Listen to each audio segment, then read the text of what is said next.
नमस्कार साथियों, आज की इस वीडियो में हम बात करने वाले हैं राजस्थान के उन युवा फार्मासिस्टों की जिन्होंने अपनी पढ़ाई तो कड़ी मेहनत से की।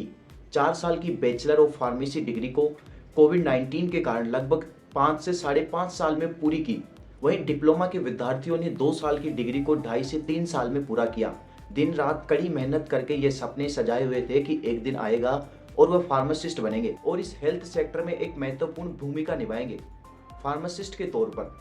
लेकिन उनका ये सपना सपना ही रह जाता है। राजस्थान के युवा फार्मासिस्ट जो कोई बी फार्मा पूरा किया हुआ है तो कोई डी फार्मा पूरा करके राजस्थान फार्मेसी काउंसिल में रजिस्ट्रेशन के लिए आवेदन करता है।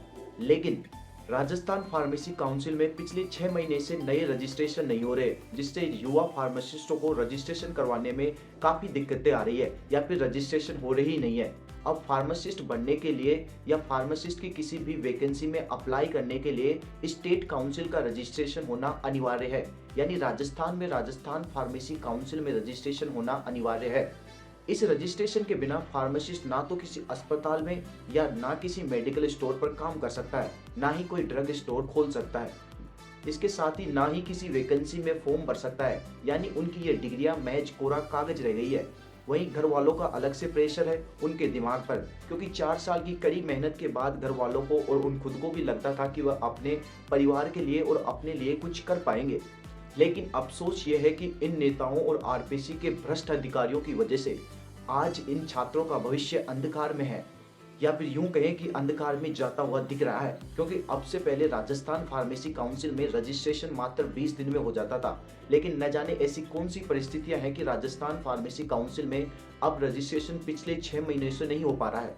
भ्रष्टाचार करे नेता और अधिकारी और ये भुगते युवा फार्मासिस्ट, ये कहाँ का न्याय है? आखिरकार सरकार ने राजस्थान फार्मेसी काउंसिल में नए फार्मासिस्टों का रजिस्ट्रेशन क्यों नहीं दे पा रही है, या फिर रजिस्ट्रेशन क्यों रोक रखा है? जरा सोचिए, किसी राज्य में चुनाव हो जाए और चुनाव आयोग द्वारा रिजल्ट ही जारी न किया जाए तो क्या ये नेता सड़कों पर नहीं उतर आएंगे? लेकिन कहाँ मैं नेताओं के इन बेचारे छात्रों से कंपेयर कर रहा हूँ।